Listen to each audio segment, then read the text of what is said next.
سلطان کربلا کو ہمارا سلام ہو سلطان. اعوذ باللہ من الشیطان الرجیم. بسم اللہ الرحمن الرحیم. ولا تقولوا لمن يقتل في سبيل الله أموات بل أحياء ولكن لا تشعرون.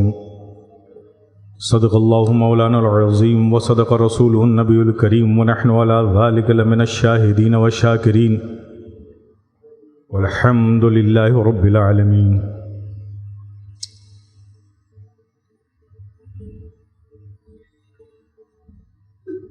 آئیے سب سے پہلے حصول برکت کے لیے بارگاہ رسالت اور آل رسالت میں محبت سے جھوم جھوم کر درود پاک پڑھ رہے ہیں. اللہم صلی علی سیدنا مولانا محمد وعلی آل سیدنا مولانا محمد. اللہم صلی علی سیدنا مولانا محمد وعلی آل سیدنا مولانا محمد. اللہم صلی علی سیدنا مولانا محمد وعلی آل سیدنا مولانا محمد. حضرات، آج ہم سب کتنے بھاگیوان ہیں، کتنے خوش نصیب ہیں کہ اللہ نے ہماری جانوں پر فضل فرمایا اور آج ہم ذکر امام عالی مقام کی اس محفل میں پوری زندگی کے ساتھ موجود ہے.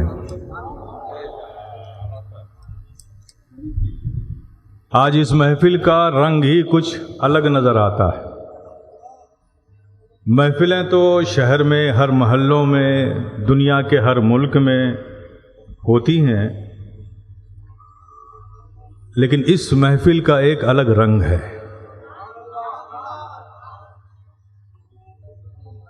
جس ذات کی ذکر کی محفل ہے اس کی برکتیں تو ہوئی ہیں ہی، لیکن اس کے ساتھ ساتھ آپ دیکھیں مجمع سے لے کے اسٹیج تک بحمدہ تعالی آج اس محفل میں ہمارے روحانی مراکز، وہاں کی بھی نیابت کرنے والے لوگ موجود ہیں اور علمی درسگاہ کی بھی نیابت کرنے والے لوگ موجود ہیں.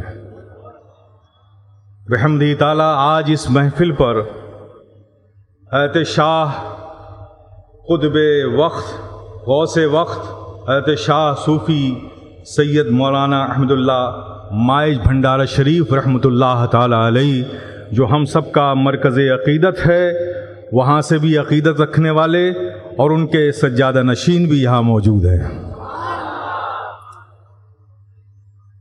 یہاں پر آج اس محفل میں قطب چاٹگام حضرت شاہ صوفی امانت رحمۃ اللہ تعالی علیہ کے بھی ماننے والے اور چاہنے والے موجود ہیں. بحمدہ تعالی آج اس محفل میں حضرت خواجہ غریب اللہ شاہ رحمۃ اللہ تعالی علیہ سے بھی محبت کرنے والے، ان کی بارگاہ میں حاضری دینے والے اہل محبت بھی موجود ہیں. بحمدہ تعالی اس شہر چٹگام کی مرکزی درسگاہ، جسے ہم آپ جامعہ احمدیہ سنیہ جس کو قائم کیا حضرت قبلہ علامہ حافظ سید احمد شاہ سریکوٹی نے ان کے فیضان سے یہ چلنے والا، ان کے روحانی تصرف سے چلنے والا یہ ادارہ، اس کے اساتذہ اور ذمہ دار بھی آج اس اسٹیج پر موجود ہیں۔ یقیناً ان کی روحانیت بھی اس محفل میں شامل ہے، اور ان کے صاحبزادے حضرت علامہ حافظ قاری سید محمد شاہ، سید محمد طیب شاہ رحمۃ اللہ علیہ، ان کی بھی روحانیت شامل ہے۔ بحمدی تعالیٰ آج اس محفل کو میں سارے اہل محبت الگ الگ بارگاہوں سے فیض حاصل کر کے امام عالی مقام کا ذکر سننے کے لیے یہاں حاضر آئے ہیں۔ ہم آپ سب کو اپنی دل کی گہرائیوں سے مبارکباد پیش کرتے ہیں کہ اللہ پاک آپ کا یہاں آنا قبول فرمائے، اور آج کی اس محفل کی برکتیں، نعمتیں ہم سب کو عطا فرمائے۔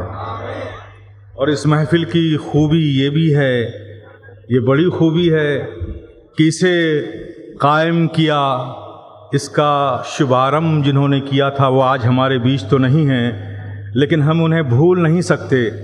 جلالۃ العلم استاد الاساتذہ حضرت قبلہ جلال الدین صاحب قبلہ علیہ رحمہ، جنہوں نے اہل سنت والجماعت کے لیے بڑا عظیم کام اس شہر میں کیا ہے، ہم ان کی بھی روحانیت سے محظوظ ہو رہے ہیں۔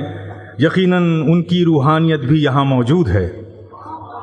اور اس محفل کی ایک اور خوبی یہ ہے کہ اس محفل کا چیف آرگنائزر، اس محفل کی قیادت کرنے والا کوئی اور نہیں ہے، یہ وہ ہے جو ایک عظیم شخصیت، علمی میدان میں بھی جس کی عظمت کا سکہ بولتا ہوا نظر آتا ہے، اور روحانی میدان میں بھی جس کی عظمت کا چرچا نظر آتا ہے، وہ مفتی اعظم حضرت علامہ شاہ صوفی سید عبدالسلام عیسیٰ پوری رحمۃ اللہ تعالی علیہ، ان کے پروردہ اور نظر کردہ، ان کی پرورش کی ہوئے، ان کے پالے ہوئے صوفی میزان الرحمان صاحب قبلہ اس محفل کے چیف آرگنائزر بھی ہیں اور قائد بھی ہیں۔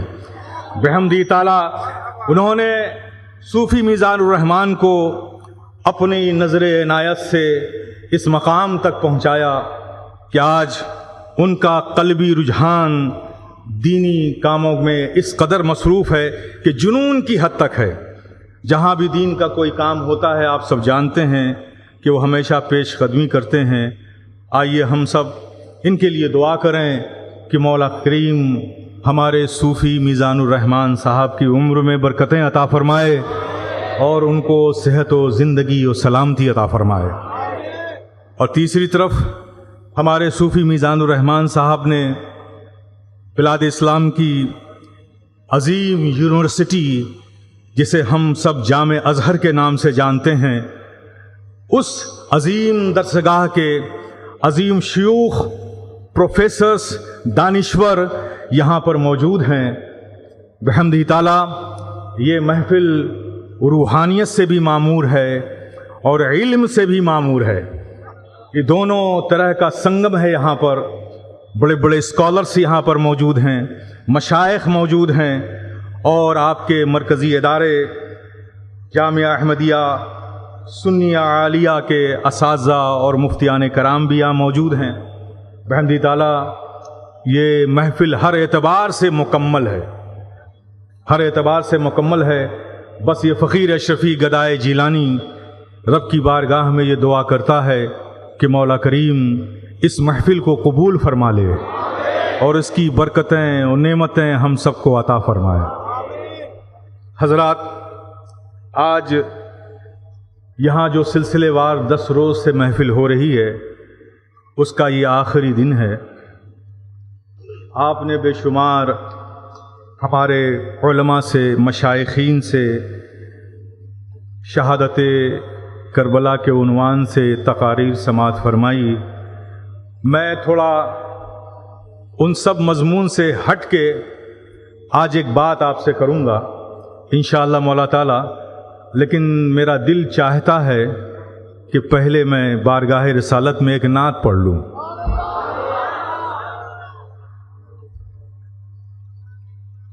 اب یہ میری مجبوری بھی ہے کہ جب تک یہ دل، یہ زبان بارگاہ رسالت میں منظوم خراج عقیدت یعنی نعت نہیں پڑھ لیتی، تب تک اپنا موڈ ہی نہیں بنتا.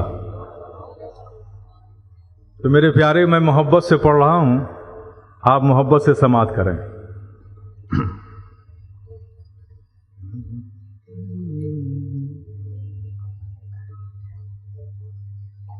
نبی کا نام لیوا بے سہارا ہو نہیں سکتا. نبی کا نام لیوا بے سہارا ہو نہیں سکتا. نبی کا نام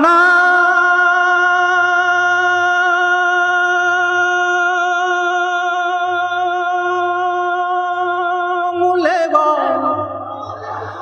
بے سہارا ہو نہیں سکتا. رہے مشکل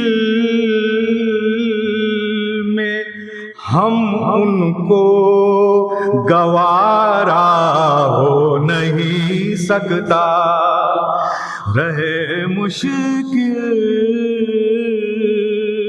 میں ہم کو گوارا ہو نہیں سکتا. نبی کا نام لیوا بے سہارا ہو نہیں سکتا. سجا رکھا ہے دل کو سیرت نور مجسم سے. سجا رکھا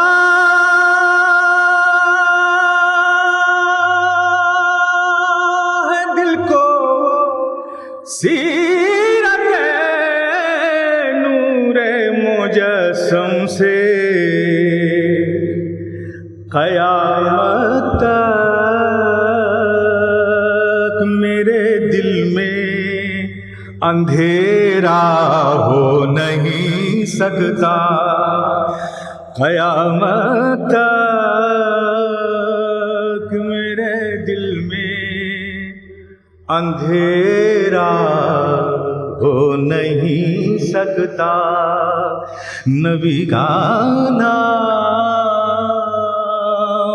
لیوا بے سہارا ہو نہیں سکتا. جمال گنبد خضرا بسا ہے میری آنکھوں میں. جمال گنبد خضرا بسا ہے میری آنکھوں میں کہ اس سے بڑھ کے جنت کا نظارہ ہو نہیں سکتا. کہ اس سے بڑھ کے جنت کا نظارہ ہو نہیں سکتا. نبی کا نام لیوا بے سہارا ہو نہیں سکتا. اور یہ شعر خاص طور پہ سنو بھائی. نبی کے دشمنوں سے فاصلہ رکھ رکھنا ضروری ہے. یہ میسج لے کے جاؤ. نبی کے دشمنوں سے فاصلہ رکھنا ضروری ہے. نبی کا نہیں ہے جو نبی کا وہ ہمارا ہو نہیں سکتا. نہیں ہے جو نبی کا وہ ہمارا ہو نہیں سکتا. نبی کے دشمن سے سمبند رکھیں گے آپ رکھیں گے تو مل کر پڑھیے. نبی نہیں ہے جو نبی کا وہ ہمارا ہو نہیں سکتا. نہیں ہے جو نبی کا وہ ہمارا ہو نہیں سکتا. نبی کا نام لیوا بے سہارا ہو نہیں سکتا. رہے مشکل میں ہم ان کو گوارا ہو نہیں سکتا.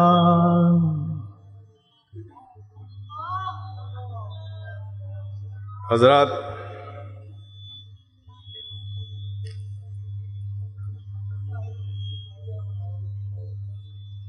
میں نے جس آیت کریمہ کی تلاوت کا شرف حاصل کیا، وَلَا تَقُولُوا لِمَنْ يُقْتَلُ فِي سَبِيلِ اللَّهِ أَمْوَاتٌ بَلْ أَحْيَاءٌ وَلَكِنْ لَا تَشْعُرُونَ.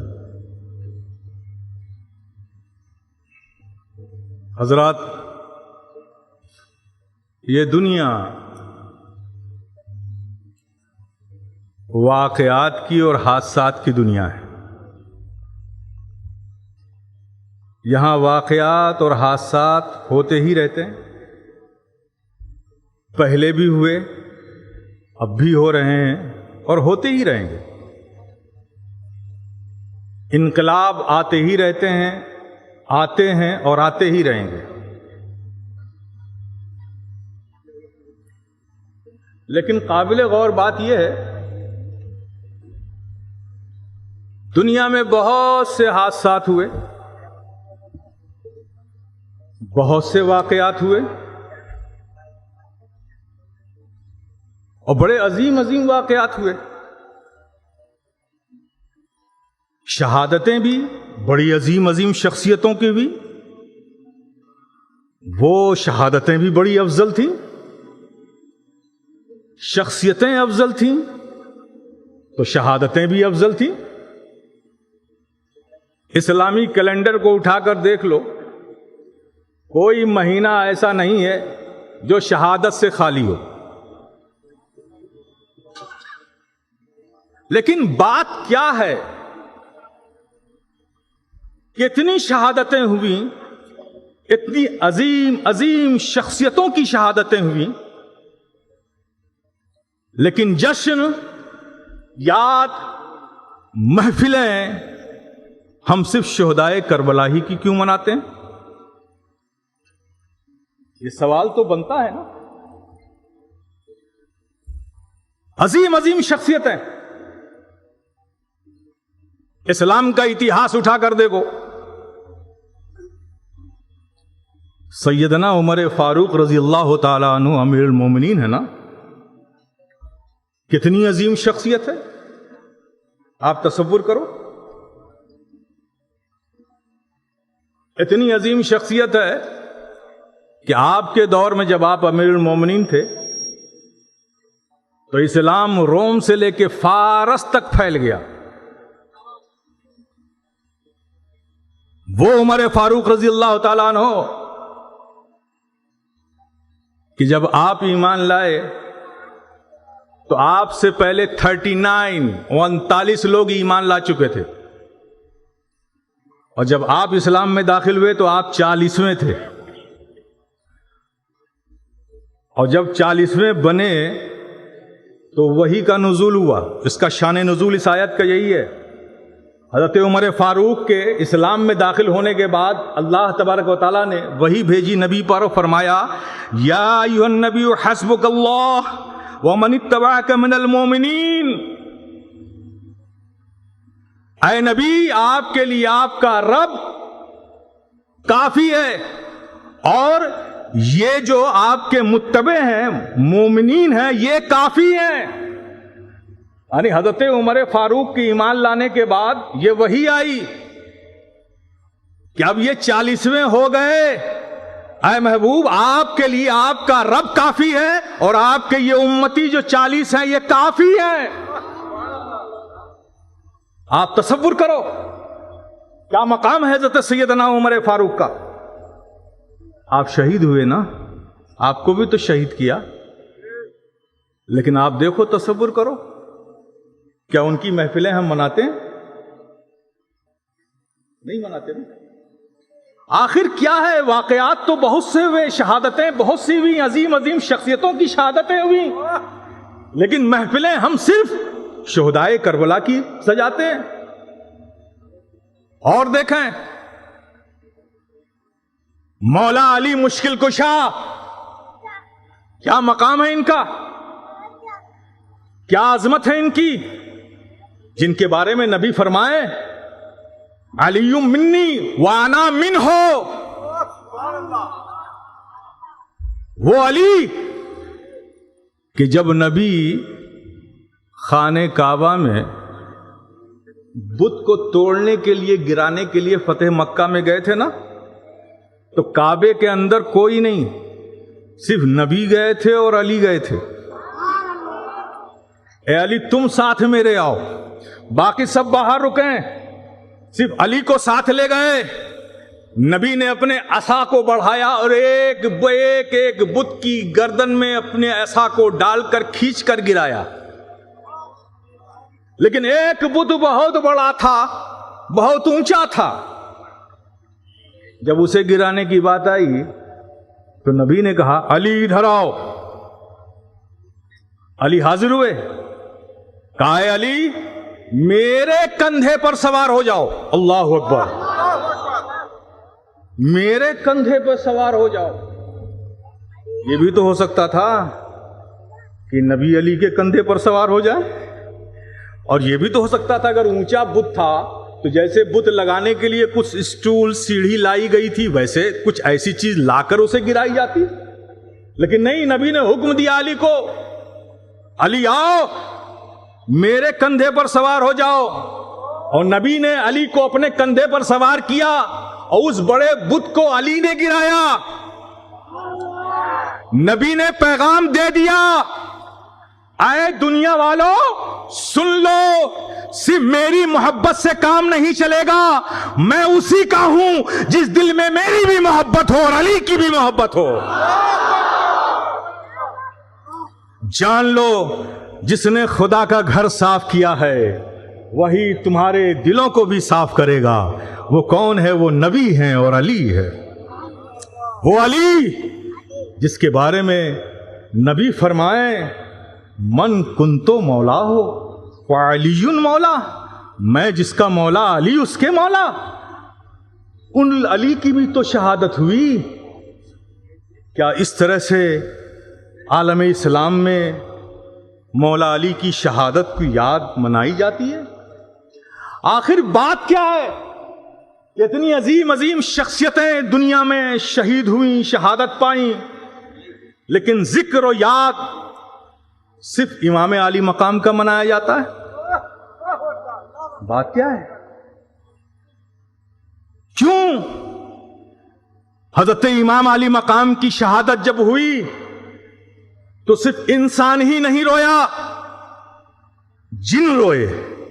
صرف انسان ہی نہیں رویا، پہاڑ روئے۔ صرف انسان ہی نہیں رویا، برگ و ثمر روئے۔ صرف انسان ہی نہیں رویا، چرند و پرند روئے۔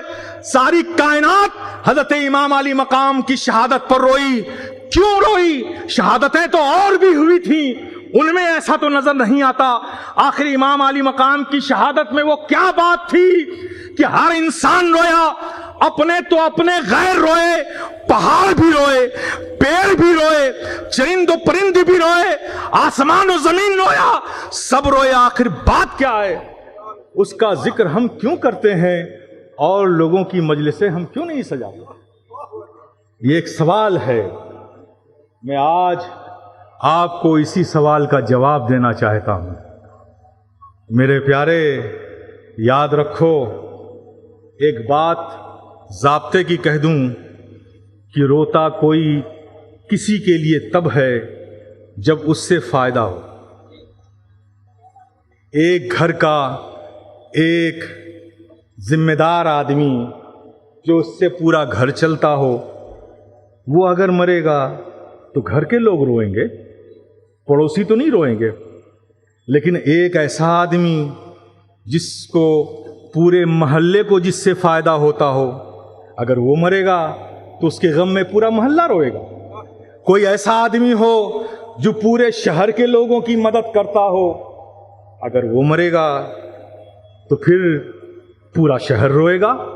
اگر کوئی ایسا آدمی جو پورے ملک میں لوگوں کی خدمت کرتا ہو تو ظاہر ہے کہ وہ مرے گا تو اس کی یاد میں پورا ملک روئے گا۔ لیکن کوئی ایسا آدمی ہو جو ساری دنیا کی مدد کرتا ہو تو مرے گا تو اس کی یاد میں ساری دنیا روئے گی۔ تو یہ ضابطہ ہے کہ جس کو فائدہ ہے اس کی یاد میں وہ روتا ہے۔ تو اب امام علی مقام کی شہادت پر پوچھو ان چڑیوں سے وہ کیوں روئے، پوچھو ان پہاڑوں سے وہ کیوں روئے، پوچھو ان پیڑوں سے وہ کیوں روئے، پوچھو ان جنوں سے وہ کیوں روئے، پوچھو ان چیزوں سے جو زمین و آسمان میں وہ سب کیوں روئے۔ آخر بات کیا ہے؟ میرے پیارے، آج میں یہی سمجھانا چاہتا ہوں، آپ اس کو سمجھیں۔ حضرت امام علی مقام کی یاد اس لیے منائی جاتی ہے، اس لیے منائی جاتی ہے کہ یہ یاد عظیم ہے، یہ شہادت عظیم ہے، یہ شہید اعظم ہے، اور ان کی شہادت شہادت عظمی ہے۔ یہی ایک شہادت ہے جو حالانکہ شخصیتیں اور بھی اپنے دور کے لحاظ سے بڑی عظیم شخصیتیں تھیں، ان کی شہادتیں بھی عظیم تھیں، لیکن امام علی مقام کی شہادت کو شہادت عظمی کہا جاتا ہے۔ حضرت امام علی مقام کو شہید اعظم کہا جاتا ہے۔ حالانکہ شخصیتیں تو بڑی بڑی گزری ہیں، انہیں نہیں کہا جاتا۔ بات دراصل یہ ہے میرے پیارے، ایک بات میں آپ کو بتاؤں، دیکھو اس قاعدے کو سمجھو۔ ہمارے پیارے آقا صلی اللہ تعالی علیہ وسلم سارے کمالات، جتنے بھی کمالات ہیں، جو چمکتا ہوا وصف ہر نبی میں اللہ نے دیا تھا، ان سارے چمکتے ہوئے وصف کو، سارے کمالات کو، سارے خوبیوں کو اللہ نے اپنے محبوب میں جمع کر دیا۔ اس لیے ہمارے آقا جامع الکمالات ہیں، جامع الصفات ہیں، سارے کمالات کے، سارے صفات کے جامع ہیں۔ ہر کمال اس میں ہے، ہر صفات ان میں ہیں، ہر کمال کے وہ جامع ہیں۔ آپ بھی جانتے ہو کہ ہمارے آقا ہر کمال کے جامع ہیں نا، ہر فضل کے جامع ہیں، ہر خوبی کے جامع ہیں، ہر صفات کے جامع ہیں۔ یہ بات آپ بھی جانتے ہو اور یہی عقیدہ رکھتے ہو۔ لیکن میرے پیارے، آپ مجھے بتائیں، یہ شہادت یہ بھی تو بڑے فضل کی چیز ہے نا، ہے نا؟ فضل کی چیز ہے نا۔ شہید ایک ہوتا ہے، شاہد ایک ہوتا ہے، شہید۔ دونوں کے معنی گواہ کے ہوتے ہیں۔ شاہد کے معنی بھی گواہ کے ہوتے ہیں اور شہید کے معنی بھی گواہ کے ہوتے ہیں، لیکن شاہد اور شہید میں فرق ہے۔ شاہد اپنی زبان سے گواہی دیتا ہے اور شہید اپنے خون سے گواہی دیتا ہے۔ شاہد اپنی زبان سے گواہی دیتا ہے اور شہید اپنے خون سے گواہی دیتا ہے۔ دوسرا فرق سمجھو، شاہد جو ہوتا ہے جب اس نے گواہی دے دی بس اس کا کام ختم، لیکن شہید جو ہوتا ہے نا اس کی گواہی ختم نہیں ہوتی جب تک اس کے گنبد، اس کے مینارے بلندیوں کو چھوتے رہیں گے، اس کی گواہی کا اعلان کرتے رہیں گے۔ شہید کی گواہی ختم نہیں ہوتی، شاہد کی گواہی ختم ہو جاتی ہے۔ شہادت کی بڑی عظمت ہے میرے پیارے، بڑی عظمت ہے۔ ایک شہید کا مقام جانتے ہیں کیا ہوتا ہے؟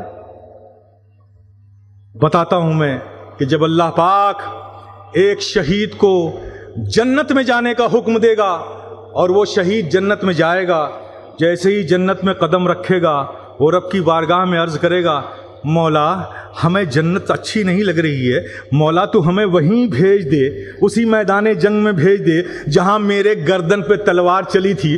وہ جو تلوار چلی تھی گردن پہ، اس کی جو لذت تھی وہ جنت میں کہاں ہے؟ وہ شہید رب سے کہے گا کہ مولا پھر مجھے اسی میدان جنگ میں بھیج دے تاکہ پھر میری گردن پہ تلوار چلے۔ وہ جو گردن پر تلوار تیری راہ میں تیری رضا کے لیے میری گردن پہ چلی تھی، اس میں جو مزہ تھا وہ جنت میں مزہ کہاں ہے؟ یہ شہید کی حالت ہوتی ہے میرے پیارے۔ اور شہید کا دوسرا مقام سمجھاؤں؟ اللہ تبارک و تعالیٰ نے فرمایا، لا تحسبن الذین قتلوا فی سبیل اللہ اموات۔ ارے کہنے کی بات تو چھوڑو، ان کے بارے میں مردہ تصور بھی مت کرو، سوچو بھی مت۔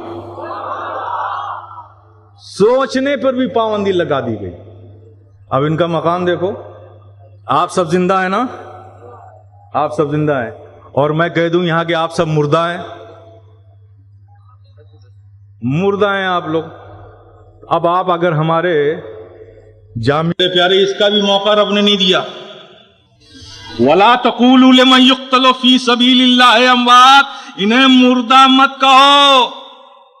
اور دوسری آیت میں فرمایا، لا تحسبن الذین قتلوا فی سبیل اللہ اموات۔ ارے کہنے کی بات تو چھوڑو، ان کے بارے میں مردہ تصور بھی مت کرو، سوچو بھی مت۔ سوچنے پر بھی پابندی لگا دی گئی۔ اب ان کا مقام دیکھو، آپ سب زندہ ہیں نا؟ آپ سب زندہ ہیں، اور میں کہہ دوں یہاں کہ آپ سب مردہ ہیں،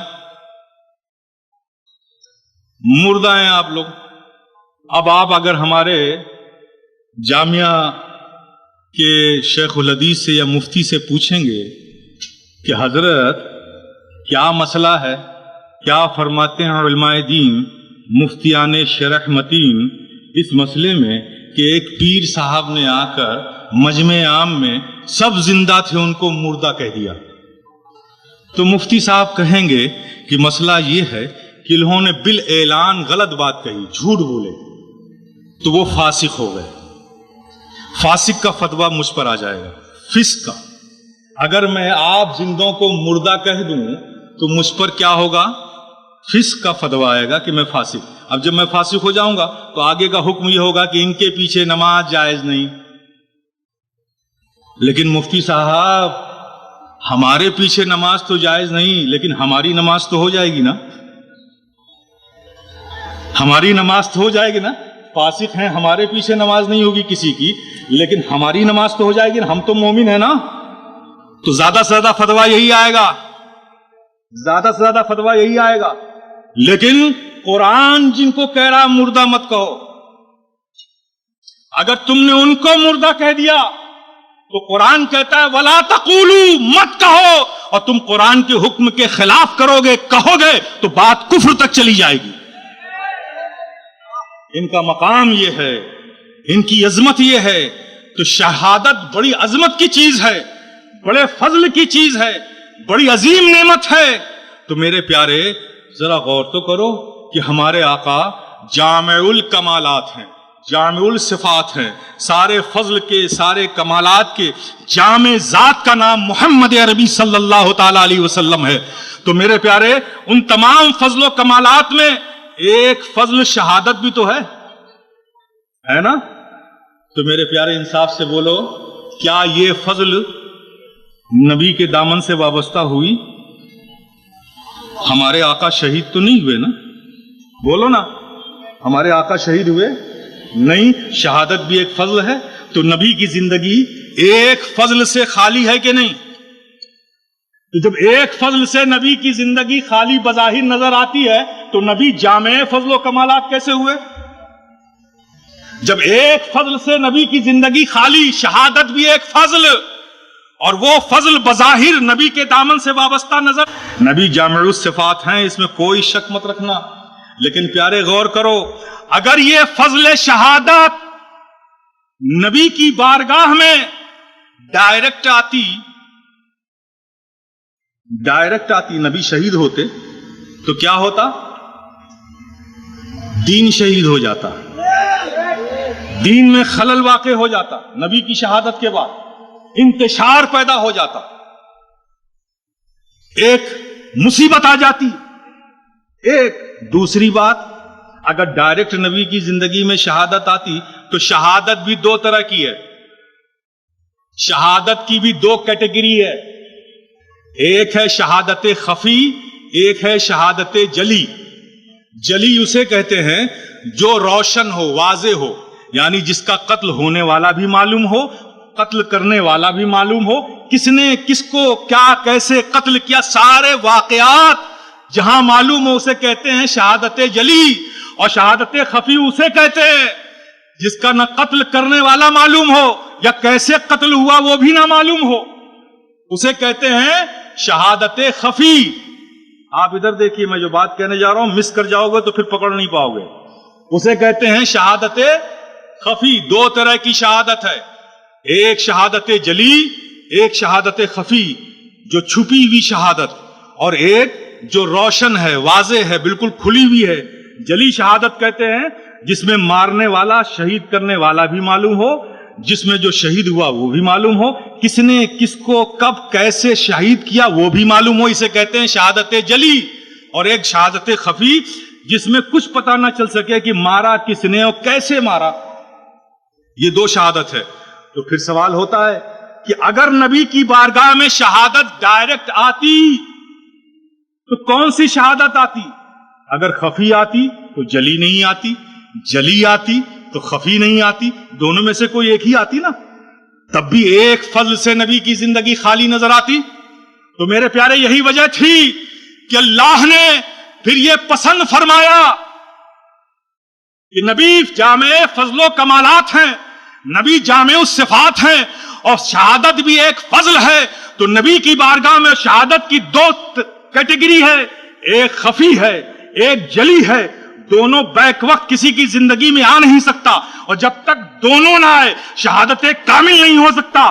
تو رب نے فیصلہ کیا کہ اللہ کے پیارے حبیب کی بارگاہ میں شہادت کو پہنچانے کے لیے اللہ نے نبی کے دونوں نواسوں کو چن لیا۔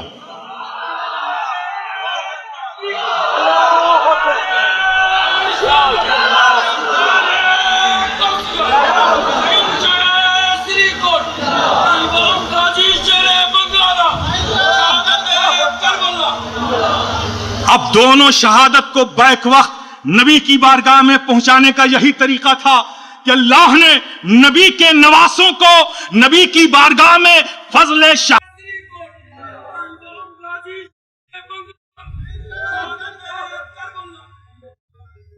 دونوں شہادت کو بیک وقت نبی کی بارگاہ میں پہنچانے کا یہی طریقہ تھا کہ اللہ نے نبی کے نواسوں کو نبی کی بارگاہ میں فضل شہادت پہنچانے کا بدل بنا دیا۔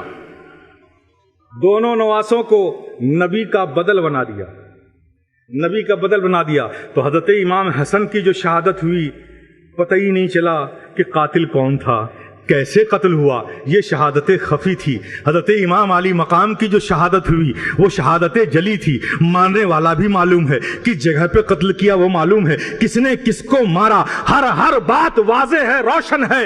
امام علی مقام کی شہادت جلی تھی۔ تو میرے پیارے یہ سمجھ لو کہ امام علی مقام کی شہادت دراصل امام علی مقام کی شہادت نہیں، مصطفیٰ جان رحمت کی شہادت ہے۔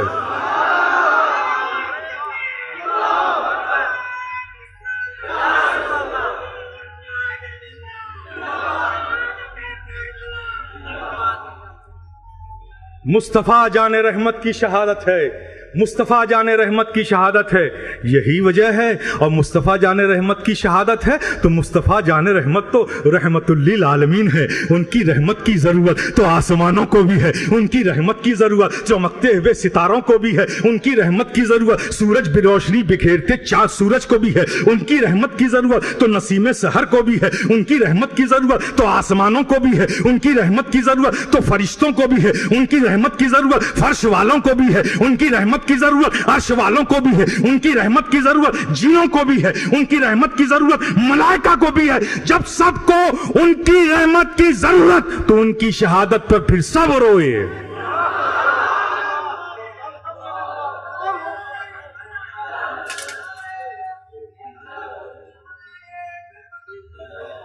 سب روئے۔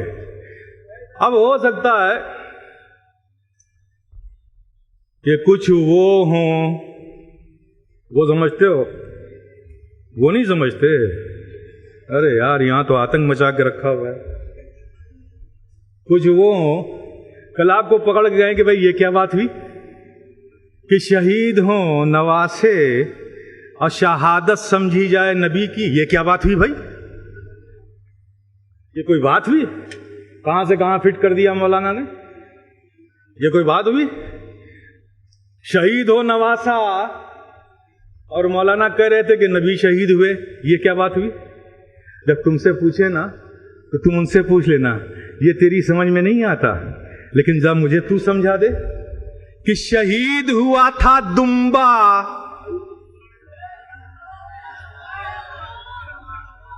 وہ واقعہ معلوم ہے نا حضرت ابراہیم علیہ السلام کا، خواب میں دیکھا کہ بیٹے کو قربان کر رہے ہیں۔ اب خواب کو سچ کرنے کے لیے بیٹے کو بتایا کہ بیٹے اللہ نے خواب میں یہ حکم فرمایا ہے، میں نے خواب دیکھا ہے، مجھے تمہیں قربان کرنا پڑے گا۔ بیٹے بھی کیسے؟ اسماعیل ذبیح اللہ۔ انہوں نے کہا ابا جان آپ فوراً ہی اللہ کے حکم کی تعمیل کیجئے، لے چلیے مجھے۔ مینا میں لے گئے، لٹایا۔ پھر بیٹے نے کہا ابا جان آپ مجھے قربان کرنے جا رہے ہیں، رب کے حکم پر قربانی میری دینے جا رہے ہیں، تو میں نہیں چاہتا، آپ ایسا کیجئے اپنے آنکھ پہ پٹی باندھ لیجئے۔ یہ صحیح ہے کہ مجھے قربان کرنے میں آپ کے ہاتھ رکیں گے نہیں، یہ تو پکی بات، آپ اولو العزم نبی ہیں، لیکن یہ ہو سکتا ہے تھوڑا دھڑکن دل کی بڑھ جائے، تو میں یہ بھی نہیں چاہتا، آپ آنکھ پہ پٹی باندھ لیجئے اور پھر میری گردن پر چھری چلا دیجئے۔ سمجھئے نا؟ مشورہ دیا۔ حضرت ابراہیم علیہ السلام نے آپ کے مشورے کو مانا۔ اب اس میں بھی لوگوں نے نقطہ لگانا شروع کر دیا، ارے بھائی اگر آنکھ کھول کے بیٹے کو قربان کرتے تو وہ اور قربانی تھی، یہ آنکھ پہ پٹی باندھ کے نبی نے قربانی کی، یہ تو کمزوری کی بات ہے۔ ارے ظالم، آنکھ پہ پٹی باندھ کر قربانی کی، یہی تو اصل قربانی تھی۔ اس لیے کہ اگر حضرت ابراہیم آنکھ پر پٹی نہ باندھتے، اور رب کو تو منظور ہی نہیں تھا کہ حضرت اسماعیل ذبح کیے جائیں، رب تو پہلے ہی فیصلہ کر چکا تھا کہ جب ابراہیم اپنے بیٹے کو لٹائیں گے، چھری چلائیں گے تو دمبا پیش کر دیا جائے گا۔ رب کا تو فیصلہ تھا کہ حضرت اسماعیل ذبح نہیں ہوں گے، یہ فیصلہ تھا۔ اور اگر پٹی کھول کے قربانی کرتے تو بچے کی جگہ دمبا آتے تو چھری کس پر چلتی؟ دمبے پہ نا۔ تو اس میں کون سا کمال تھا؟ کمال تو یہ ہے کہ آنکھ پہ پٹی ہے، حضرت ابراہیم علیہ السلام چھری چلا رہے ہیں، انہیں کیا خبر کہ چھری بیٹے پہ چل رہی ہے کہ دمبے پہ چل رہی ہے، انہیں کیا خبر؟ تو میرے پیارے ذرا ان سے پوچھو، ارے نادانو، جب ایک دمبا نبی کا بدل ہو سکتا ہے، اس کی قربانی نبی کی قربانی ہو سکتی ہے، قربان ہو دمبا اور حضرت اسماعیل کہے جائیں ذبیح اللہ، قربان ہوگا دمبا اور کہے جائیں گے حضرت اسماعیل ذبیح اللہ۔ ارے جب ایک دمبا نبی کا بدل ہو سکتا ہے تو پھر وہ نواسا نبی کا بدل کیوں نہیں ہو سکتا؟ وہ نواسا جو راکبے دوشے پیغمبر ہے، وہ نواسا کہ نبی سجدے میں ہیں اور حسین کریمین جب آپ کے شانے پر بیٹھ جاتے ہیں تو نبی رب کی عبادت کو بڑھا دیتے ہیں، رب کی عبادت کو بڑھا دیتے ہیں۔ سبحان ربی العالی، خیال ہے حسین کا، عبادت ہے رب کی، سجدے میں سر ہے، سر جھکایا نبی نے خدا کے لیے، عبادت کر رہے ہیں خدا کی، تسبیح پڑھ رہے ہیں خدا کی۔ سبحان ربی العالی، سبحان ربی العالی، عبادت نبی کی ہے، عبادت میں سجدے میں ہے نبی، اور خیال کس کا ہے؟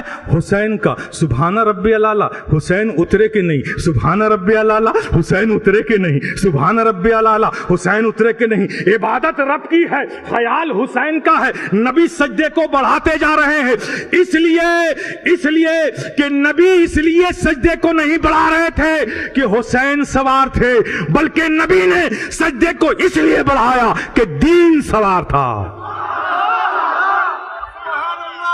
دین سوار تھا۔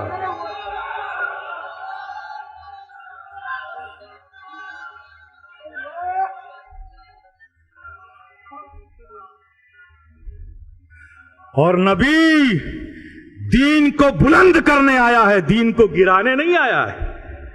نبی نے سجدے کو بڑھا دیا ایسے حسین، اور نبی نے، آپ دیکھو نا، پرورش کی، دمبا نبی کی قربانی کا بدل ہو جائے گا، اور وہ حسین جن کی نبی نے پرورش کی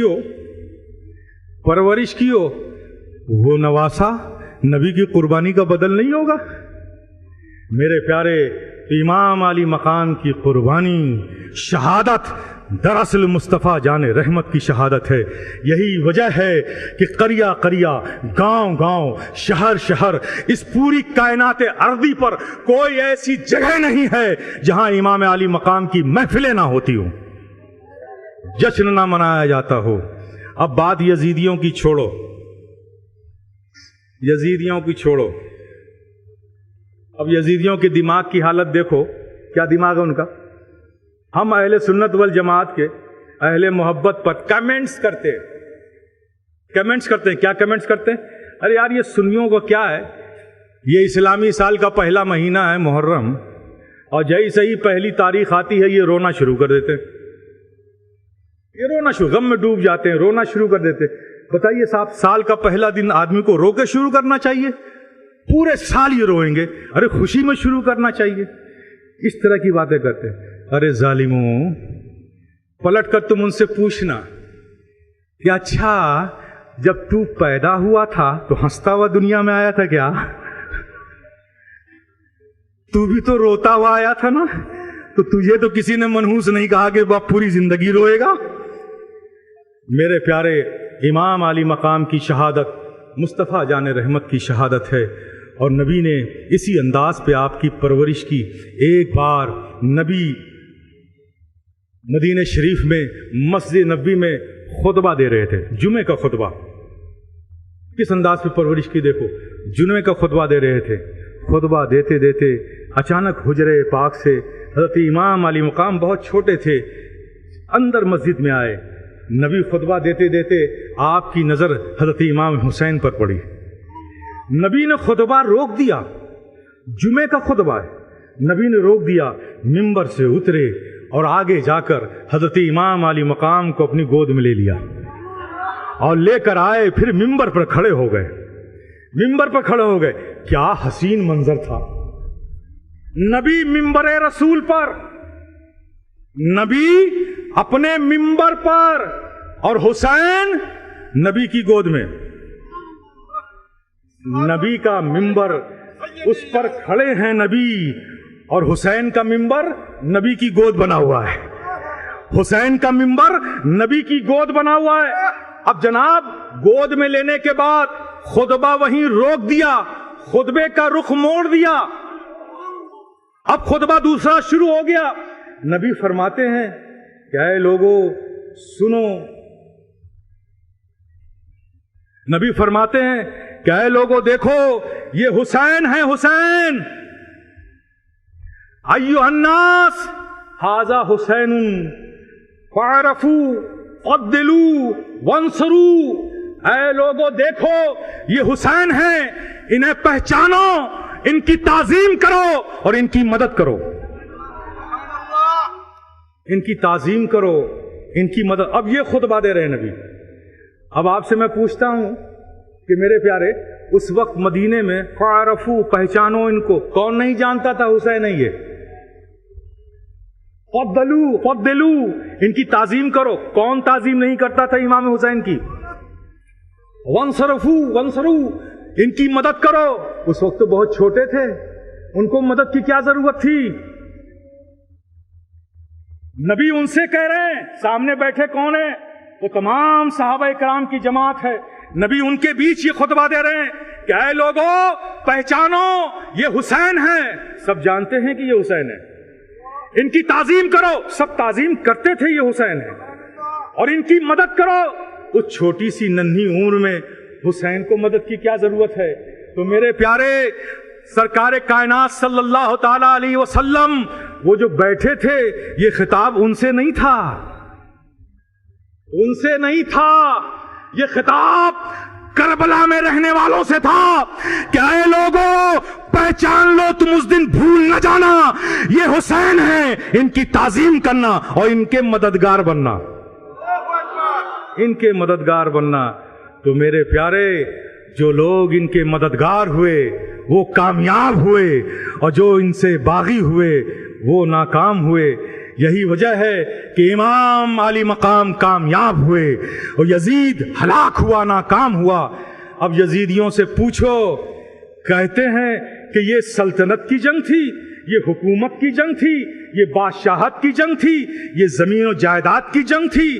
ارے ظالموں مجھے بتا دو، اگر یہ زمین و جائیداد و حکومت کی جنگ تھی تو دنیا کا دستور تو یہی ہے کہ دنیا طاقت والوں کے ساتھ جاتی ہے نا. جس کے پاس فوج زیادہ ہوگی، جس کے پاس طاقت زیادہ ہوگی، دنیا اس کے خیمے میں جائے گی نا. یا کمزور کے پاس جاتی ہے؟ بولو نا، کمزور کے پاس جاتی ہے کہ طاقتور کے پاس؟ طاقتور کے پاس جاتی ہے. تو ذرا دیکھو، امام علی مقام تو کمزور تھے نا. یہاں تو فاقہ تھا، پینے کو پانی بھی نہیں تھا. لیکن ایک ایسی مثال دے دو، ایک ایسی مثال کہ امام علی مقام کے خیمے سے نکل کر کوئی یزید کے خیمے میں گیا ہو. ایک مثال دے دو. لیکن یہ مثال موجود ہے کہ جہاں کھانا بھی تھا، جہاں طاقت بھی تھی، جہاں پیسے بھی تھے، روپیہ پیسے ٹکے کی کوئی کمی نہیں تھی، وہ یزیدی فوج وہاں سے نکل کر لوگ امام علی مقام کے خیمے میں ضرور آئے ہیں. تو میرے پیارے، اگر زمین و جائیداد کی جنگ ہوتی تو یہ یزید کا خیمہ چھوڑ کر حضرت حر نہ آتے، ان کے ساتھ لوگ نہ آتے.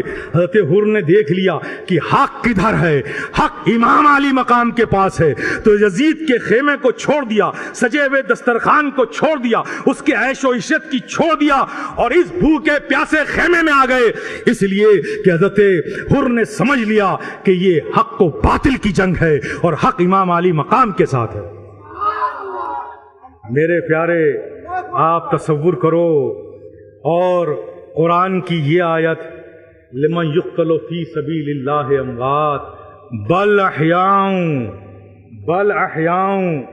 یہ زندہ ہیں، ہاتھ کٹ گئے زندہ ہیں، سر دھڑ سے الگ ہو گیا یہ زندہ ہیں، باڈی کے پارٹس منتشر ہو گئے پھر بھی یہ زندہ ہیں.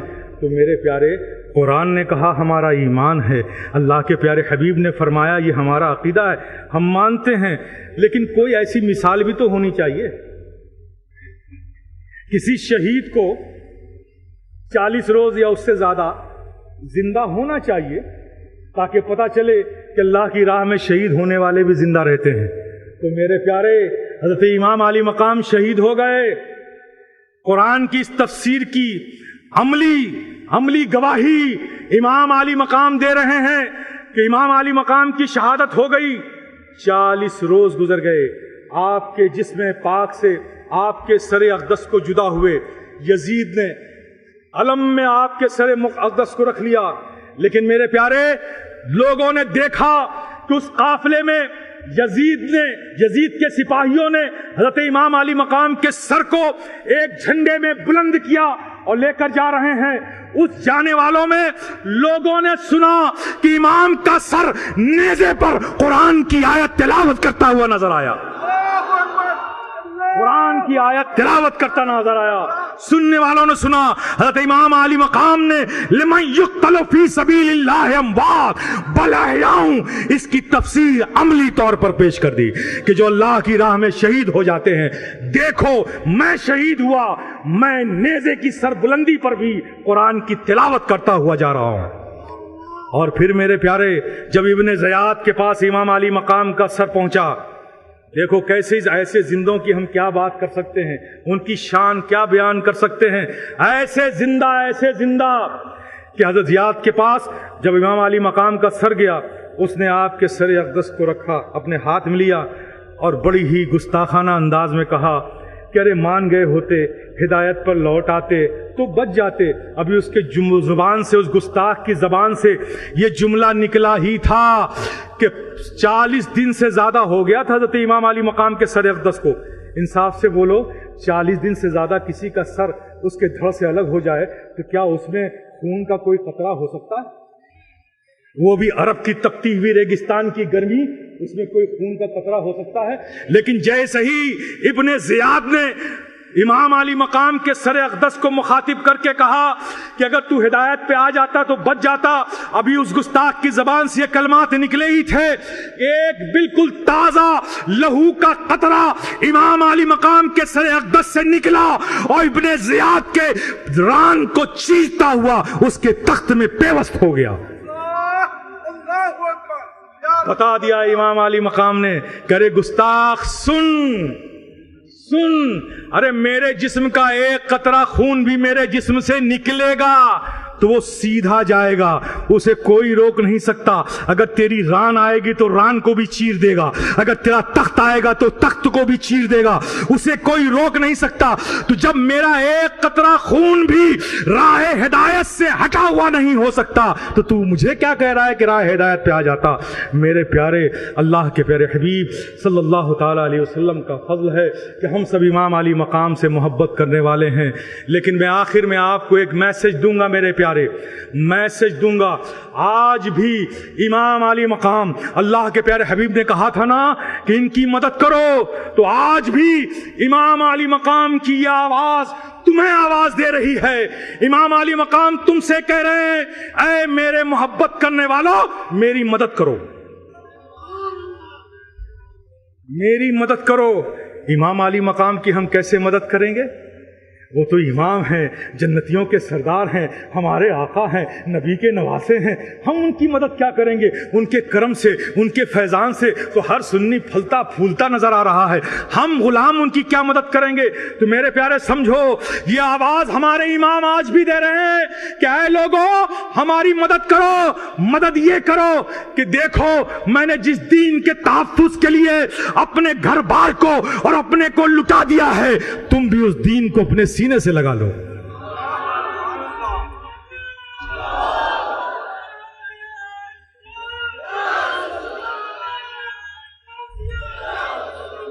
آج بھی امام یہ میسج لے کے جاؤ آج اس بارگاہ سے, امام علی مقام کی مجلس سے. آج بھی امام علی مقام کی آواز تمہیں آواز دے رہی ہے, اے میرے غلاموں, اے مجھ سے محبت کرنے والوں, میرا حق ادا کرو. میرا حق یہ ہے کہ دین کی عظمتوں کے لیے, اس کے تقدس کے لیے ہم نے تو اپنی قربانی دے دی. آج دین کا علم تمہارے ہاتھوں میں ہے. اس علم اسلام کو, پرچم کو بلند کرو, حق کے ساتھ رہو, باطل سے سمجھوتا نہ کرو. آج بھی امام علی مقام کی آواز ہمیں آواز دے رہی ہے کہ اے لوگوں میری مدد کرو. میری مدد یہ ہے کہ تم نے دیکھا نہیں کہ جب ہم نے اپنا کام مکمل کر لیا تو ہم شہید کس حالت میں ہوئے تھے. ہم گھوڑے سے اترے تھے, ہم نے کسی عزیز و اقارب کی خبر نہیں لی تھی, ہم نے فوراً ہی رب کی بارگاہ میں سجدہ شکر میں اپنا سر جھکا دیا تھا, اس لیے کہ اس عبادت سے زیادہ کوئی اچھا موقع موقع ہو ہی نہیں سکتا جس میں شہادت حاصل کی جائے. تو اے لوگو، ہم نے بھی ایک ایسا سجدہ کیا تھا جو وضو سے بے نیاز تھا، جو اپنے آپ سے بے نیاز تھا، اپنی جان سے بے نیاز تھا. تو اے لوگو میری مدد کرو، جس سجدے میں رہ کر مجھے اپنی جان کی فکر نہ ہوئی، جس عبادت کو میں نے اپنی زندگی سے زیادہ عزیز سمجھا، اے میرے غلاموں اس عبادت کو تم بھی اپنی جان سے زیادہ عزیز بنا لو. آج بھی امام علی مقام کی یہ آواز تمہیں آواز دے رہی ہے، حق ادا کرو میرے پیارے، امام کا حق ادا کرو. صرف نعرے لگا لینا یہ امام کا حق ادا نہیں ہوتا، صرف مجلسیں سجا لینا یہ امام کا حق ادا نہیں ہوتا، صرف لنگر و سبیلیں بانٹ لینا یہ امام کا حق ادا نہیں ہوگا میرے پیارے. امام کا حق ادا تب ہوگا جب حسینی ہو تو حسینی کردار پیدا کر لو، حسینی کردار پیدا کرو میرے پیارے. حضرت امام حسن، حضرت امام حسین بہت چھوٹے ہیں، ننھے ہیں. دونوں بھائیوں میں بچپنے میں کسی بات پہ ناراضگی ہو گئی. تیسرا دن تھا، نہ حضرت امام حسن حضرت امام حسین سے بول رہے ہیں، نہ حضرت امام حسین حضرت امام حسن سے بول چال بند ہے. تیسرا دن تھا، حضرت امام حسین نے اپنے بڑے بھائی حضرت امام حسن سے کہا کہ بھائی جان آج تیسرا دن ہے، آپ ہم سے بولنا شروع کر دیجئے، آپ ہم سے بولنا شروع کر دیجئے، تیسرا دن ہے آج.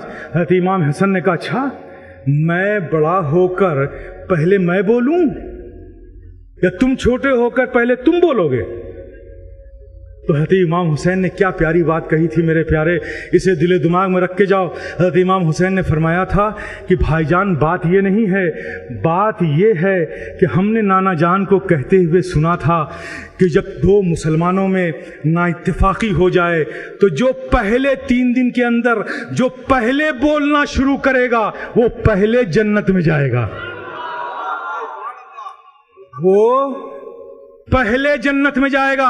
اور بھائی جان میں پہلے اس لیے نہیں بول رہا ہوں کہ میں نہیں چاہتا کہ آپ سے پہلے میں جنت میں جاؤں، آپ بڑے ہیں تو آپ پہلے جنت میں جائیں، اس لیے آپ پہلے بولنا شروع کر دیجیے. میرے پیارے آج بھی امام علی مقام کی آواز تمہیں آواز دے رہی ہے، نکال پھینکو اپنے دلوں سے نفاق کو، نکال پھینکو اپنے دلوں سے اختلافات کو، نکال پھینکو اپنے دلوں سے نفرتوں کو. ہر سنی ایک دوسرے کے لیے محبت کرنے والا سنی بن جائے، اپنے دلوں میں محبتیں پیدا کر لو. آج امام علی مقام کے اس عمل پر زندگی گزارنے کا عزم کر لو. امام علی مقام نے جس دین کے تحفظ کے لیے، جس دین کی بقا کے لیے، جس دین کی سلامتی کے لیے سب کچھ قربان کر دیا، اس دین کو اپنی زندگی سے زیادہ عزیز بنا لو. باطلوں سے سمجھوتا کرنا چھوڑ دو، اللہ اس کے رسول اور اہل بیت اور امام علی مقام کے سچے غلام بن جاؤ. صرف نعروں سے غلام مت بنو، پریکٹیکل عمل کر کے غلام بن جاؤ. انشاءاللہ مولا تعالیٰ تمہاری یہاں کی بھی زندگی شاندار ہو جائے گی اور وہاں کی بھی زندگی شاندار ہو جائے گی.